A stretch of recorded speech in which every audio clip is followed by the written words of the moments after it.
Lakini sio maajabu, nilitoka soko nikapata nyumba imepomolewa, kila kitu huko, nikorokota tu watoto. Na hata hiyo nyumba kama haijapomolewa, sio notice tulipewa, waambiwe nyumba itapomolewa. Na kutoka tuishi hapa Kisanga kama hii hajaifanyika. Na hata hizi nikikufa hapa watu wangu watajua nimekufia wapi. Nimekufia wapi? Ninaishi Kenya kama mwenye siko Kenya, kama asemi ni mnyama Kenya. Maisha kiunyama sio rahisi. Na ukiangalia kwa hizi chandarua, tuna wamama ambao ni wajawazito kwa saa hii. Wale ujui kama watajifungua saa hizi ama usiku wale mvua ikiendelea. Tuna wengine ambao wamejifungua tangu tugongwe ni kitu kama mwezi saa unaisha. Kuna wale walijifungua wakati hiyo tuko na watoto wa IDPs hapa saa hizi, ambapo hatujaona hata nani anakuja kutuangalia katika hizi hali.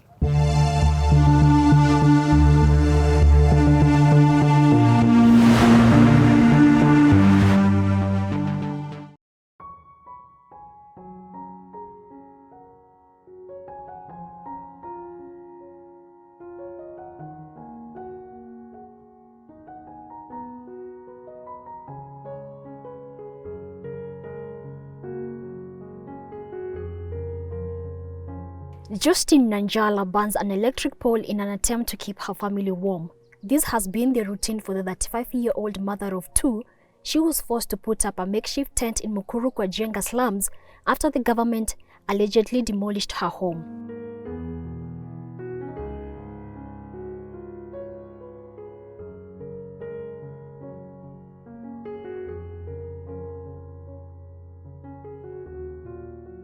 Mimi naitwa Justin, mkaaji wa Njenga.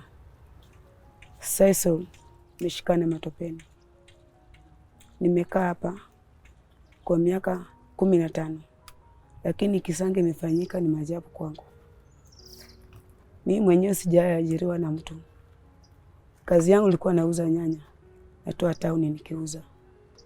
Lakini sio maajabu, nilitoka soko nikapata nyumba imepomolewa, kila kitu huko, nikorokota tu watoto. Na hata hiyo nyumba kama haijapomolewa, sio notice tulipewa, waambiwe nyumba itapomolewa. Na kutoka tuishi hapa Kisanga kama hii hajaifanyika. Ninarokota watoto, mtoto wa jini ya mwaka 1.5, mwingine miaka 6. Ilikuwa uchungu kwangu. Makao yenyewe sikuwa nayo. Ilibidi niingie kwa kiwanja yenye nakaa hapa. Ikakuwa tarehe 12, hii mwezi imeisha. Gari ilikuja saa 6 ya usiku. Ilikuwa gari 3. Wanataka kusaidia wenye tumepomolewa, watupeleke mahali tupewe manyumba. Mimi mwenyewe na watoto, hata kama nanyeshewa, nitaenda wapi hiyo masaa? Ni wapi napelekwa? Ni vikumu kwangu. Kari ya saa 6 usiku kitoka hapo naenda. Walikuwa wameambia wametoka wapi ya watu walikuwa wanakuja kuwapeleka mahali kwingine? Wanasema ni serikali, lakini sio serikali. Sababu hizo gari zilikuwa private. Sio serikali. Zilikuwa private. Nikasema sasa mimi siwezi toka hapa na watoto. Waje nipaki pale pale tu. Stuck in a makeshift tent with nothing but a blanket, mattress and a few utensils, Justin is a mother in distress. She says her children have called this informal settlement home since birth and never dreamt that the family will one day be homeless. Yani, hata vitu nilikuwa nimetoa soko, mali tupa sikujua. Sababu nilikaa kuchanganyikiwa kabisa. Vitu yenye ilikuwa kwa nyumba yote hata yenye ningemsaidia, huwezi jua mali iko. Jua kitu ilikuwa inapomua hivi, ikienda. Nyumba ya mtu kama ilikuwa hapa na hii, huwezi jua mabati ya hiyo nyumba na hii ni gani. Unapata hiyo yani imesambaratika. Lakini mwaka nilipata watoto, nishukuru Mungu. Na ilikuwa tarehe 10 hiyo mwezi nyemeisha. Nikaingia sasa hapa kwa hii kiwanja. Tukakuja tukaanza kufukuzwa na chifu. Inafai tutoke. Najiuliza naenda wapi na watoto? Yeah. Mwenyewe pesa yenye ulikuwa nayo kidogo umeweka kwa kasi. Kufika hapa hiyo hata hivi nimekuja na hizo vitu hujui umeachilia wapi. Watoto ndio wanataka kukula. Chakula hakuna. Tukashindwa tutafanya nini? Kuna mtu wa Mungu mmoja alichitokezea. Akaanza kutupikia chakula. Unaenda jioni, unakatiwa kaugali hapo jioni na watoto mnakula. Unarudi kwa hema. Hii mchana yote hakuna kuoga. Hakuna mtoto mamba kusema ati mtu anaenda shule ni kukaa hivyo. Sasa tukakuja tukafika mahali. Tukapewa huku sasa venye kumepomolewa hapa, tusongeshwe hapa juu. Tuwekwe hapa juu. Na kutoka hiyo siku paka saa hii siwezi kuambia kuna mkubwa yote mwenye anatulinda Kenya amai kanyaka hapa ajue maslahi yetu. Tunashindwa tuko Kenya ama tuko wapi? Hungry and homeless for the last few weeks, the family has escaped starvation through the kindness of well-wishers. Mimi mwenyewe sasa nikikaa hapa siwezi sema nitatoka hapa nitafute kibarua. Mfua ikikuja ni kupanguza hii maji. Mtoto kiachilia ni malaria. Hapa mimi natoka saa ngapi? Saa 10 ama saa 9 ya usiku. Hii nyumba mimi nikilala niingie kwa usingizi siwezi amini hao watu wote kama ni wazuri ama wabaya. Bado ni kuriski.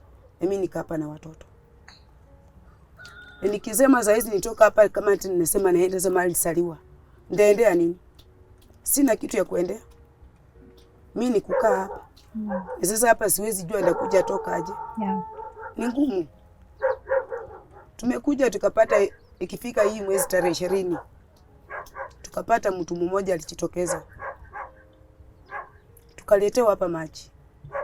At least hii maji za hizo unaweza chota ukunywe ikusaidie. Unaweza chota unataka kufua. Utafua na nini na una sabuni? Sababu bado ni shida. Kuna maziwa yanakuja hapa na mkate. Inaweza kuja leo, kesho ikose. Yeah. Unapata hapa tuko watu wengi. Hiyo laini kitambe kufikia ni shida. Unaweza tena pata hapa, ukae na mtoto paka jioni ndio endee kwa hiyo laini ya nini? Ya chakula. Usiku inaye ikifika hujui kama utalala, kama kuna nyesho amke tena waanze kutoa hiyo maji ili sikufikie. Watoto wako ndani sasa. Watoto wako tu hapo. Na kitu yenye hata wanalalia hapa. Vitu zangu zenyewe zilikanyakiwa hivyo. Nilitembea hapa nikarokota kushoni kadhaa. Ndio natandikia watoto. Hao watu wa Red Cross nao wakakuja hapa. Kwa huruma yao katupatia prange. Sasa hiyo prange ndio inajifunika wapi? Nafunikia watoto hapa. Sweta niko nayo moja. Sweta zingine mimi sijui. Manguo zingine mimi sijui. Nikivua hiyo sweta nabaki hivi. Kitu inanisaidia ni hii kuni. Ndio ndakaa hapa nikiota mpaka masaa 9 saa 8 ya usiku kama nikapa. Iwe mchana iwe usiku sijui. Ni hapa tu ili nipate joto. Sasa hata mimi nashindwa. Huyu mkubwa wetu mwenye tulichakua. Kwa nini hawezi chukua jukumu aone inji yake iko namna gani? Na kwa nini yeye mwenyewe hawezi chukua jukumu hata kama hii kisanga ilifanyika kama ajui? Akuja aone watu wa chini tunaweza fanya nini? Ama anaweza tuamulia hata asipotupea chakula. Lakini atuambie inaweza wasaidia hata kama ni mtu mahali ulitoka urudi huko. Ni sawa. Bora ajaribu kututoa wapi? Hapa. Sasa mimi nakaa hapa hata kama napewa hiyo chakula ya jioni hata kama ni kidogo nakula. Chakula mnapewa kila siku? Chakula tunapewa kila siku jioni. Mara moja kwa siku. Sasa hii nayo nikikuja mimi mwenyewe nikonjekea hapa na watoto. Ni nini itanitibu? Hakuna. Hiyo ni shida tu. Homelessness has a devastating impact on children who are forced to endure the emotional and physical trauma of being thrown out of their homes. Justin says that since the eviction, her children do not have any place where they can feel safe. Aya, mimi mwenyewe hata kama nakaa hapa. Huyu mtoto wangu ametoshia shule. Na alikuwa anaenda shule. Ana shule. Naelekea wapi Kenya? Mimi mwenyewe sasa hivi kiniona hapa unipeleke Tibai siendi. Country nyingine siendi. Sababu gani? Nimelelewa Kenya. Na siwezi toka Kenya. Lakini kitu mimi naomba watu wajue, angalie manini maslahi yetu, wakubwa wetu. Tumi kutoka tukufanywe hiki Kisanga, sijaona mkubwa wetu akuja hapa ndani aone maisha tumeka, hali tumeka, hakuna. Jua itatoka huku unasungukia hapa. Mungu akisaidia jioni uendee chakula upate ni sawa. Na hata huyu mwenye anatupea chakula tunamuombea Mungu. Mwenye ametupea maji tunamuombea Mungu. Tungekuwa tunafanya nini? Ni ngumu, maisha ikapa ngumu. Na ni vizuri wangetupea notice. Hatungekuwa hapa. Tungejitoa. Hakuna notice tulipewa. Tunashindwa ni wapi tutaanzia, ni wapi tutaenda. Na hata hizi nikikufa hapa watu wangu watajua nimekufia wapi. Nimekufia wapi? Ninaishi Kenya. Kama mwenye siko Kenya, kama asemi ni mnyama Kenya. Maisha kiunyama. Sio rahisi. Sio rahisi.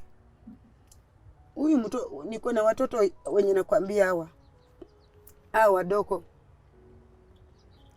Shamba ya mtu kiosha saa hii. Kuna nyesha kila siku haikauki. Utafalisha nini mtoto? Hauna nguo ya kubadilisha. Mimi mwenyewe ukiniona hivi. Hii maji iko. Hii yote ni vipanda zetu tunakaa. Kini radha utakaa wapi ndio oge? Na hata hiyo kuoga. Unaoga na unarudi kwa hiyo fumbi. Nguo ya kubadilisha hauna. Utaishi maisha gani? Hebu nikuulize, wewe ni mama wa watoto wawili wasichana. Nini unaogopa sana wakati mnaishi hapa, hakuna security, haujui unaishi na nani? Mimi kenye nafanya naogopa. Kitu cha kwanza. Hapo ukiingia hapa, hauwezi jua umechanganyika na watu aina gani. Kitu cha kwanza. Kukinyesha usiku, hauwezi jua ni nini ita happen kwa hiyo mvua. Na ukiwa mahali umejitenga kwako mwenyewe, uweke mazingira yako, utakuwa na security. Sababu wewe mwenyewe unajua ukiacha hata neighbor yako ni security. Mahali nimeacha mtoto ako safe. Wewe mwenyewe mahali umeingia uko safe. Lakini hapa ni nini tuko nayo? Hakuna? Yeah. Hakuna hapa. Ukiona hii nyumba mahali nalala ni mawe nimepanga, hiyo mattress mbili. Hiyo ni nini utukusho ni tuwili. Tunyendrokota zangu zenyewe silienda hivyo. Na hata kama hii Kisanga lifanyika, ni sawa, nimekubali. Kama hata kiongozi yetu hakukuata kama alikuwa mbali. Kitu itafanyikaje kwa boma yako? Kama mwenyewe unasema hujui. Kwa boma yako yenyewe.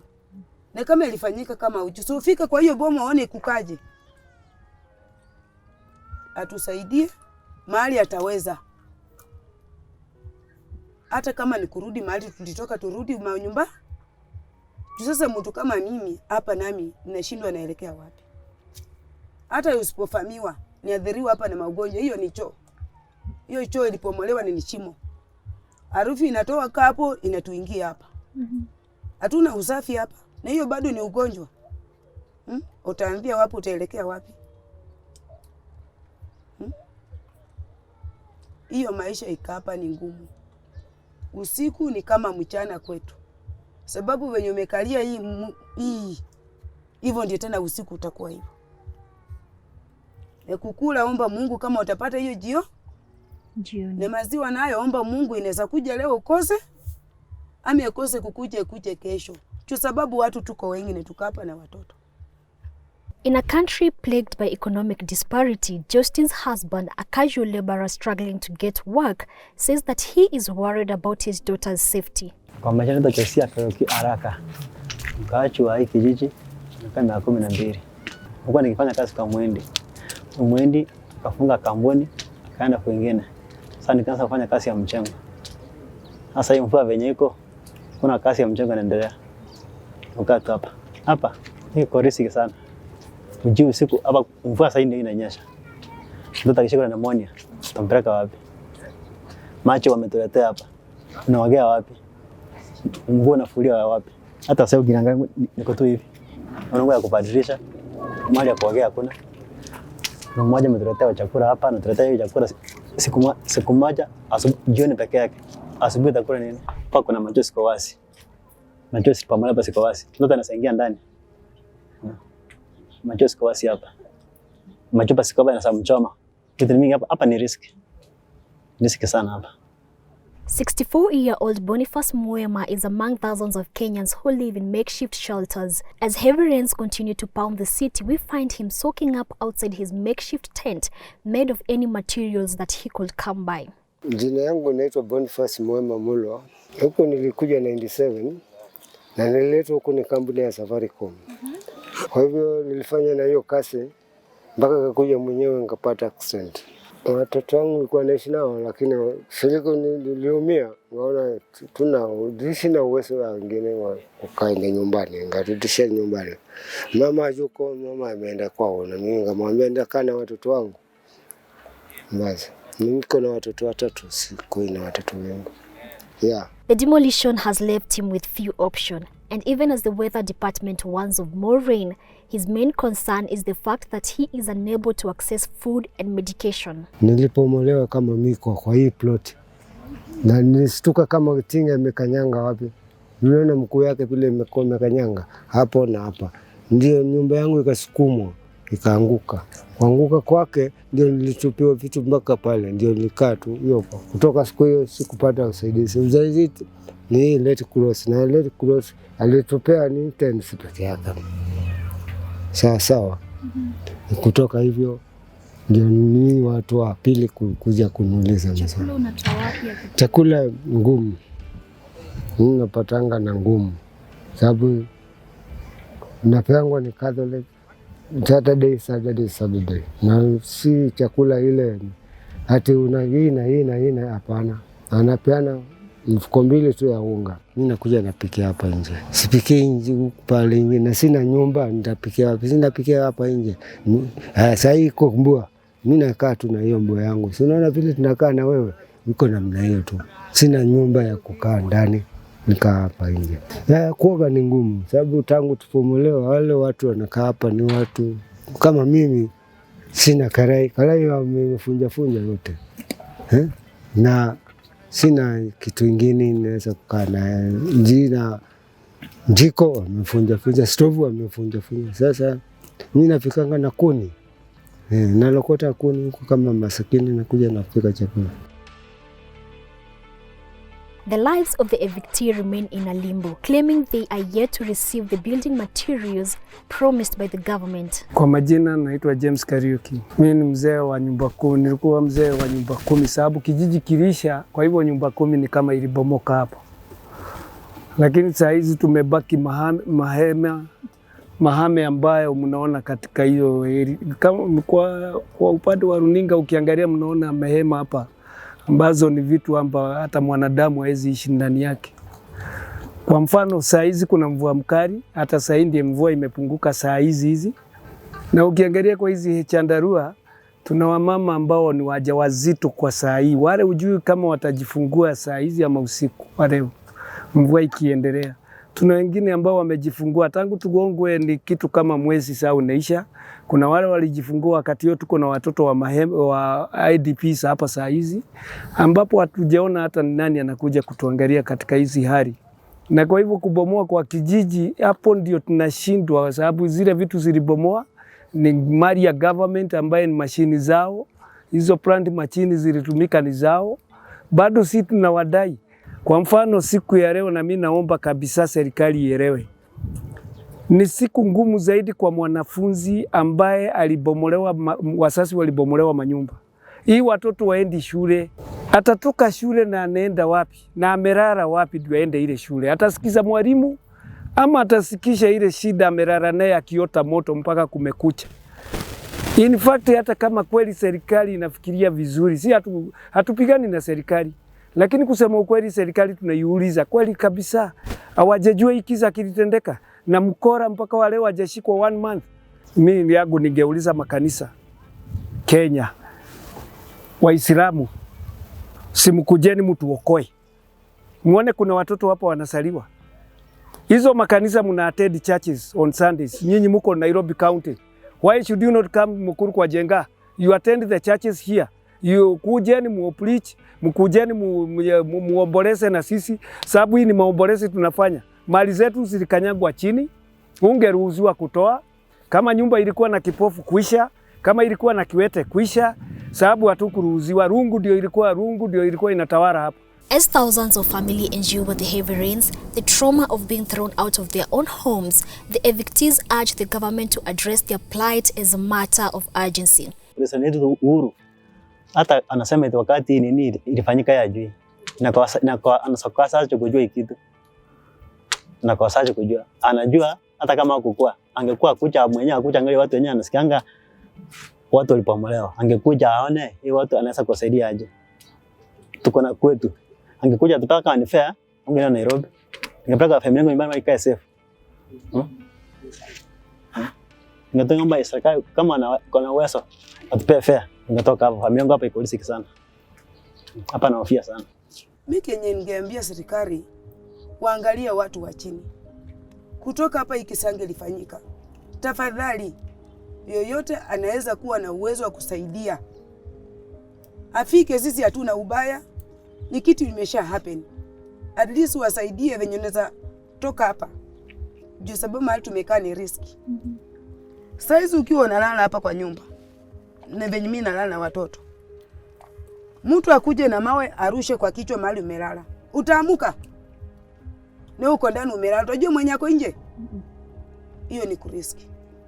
Maisha ikapa ni ngumu, sio rahisi. Mwenye atajua ako na uwezo wa kusaidia sisi hapa, hatuwezi kataa. Kwa uwezo wake tutaenda. Na serikali kutoka hapo yaangalie kilazi ya chini.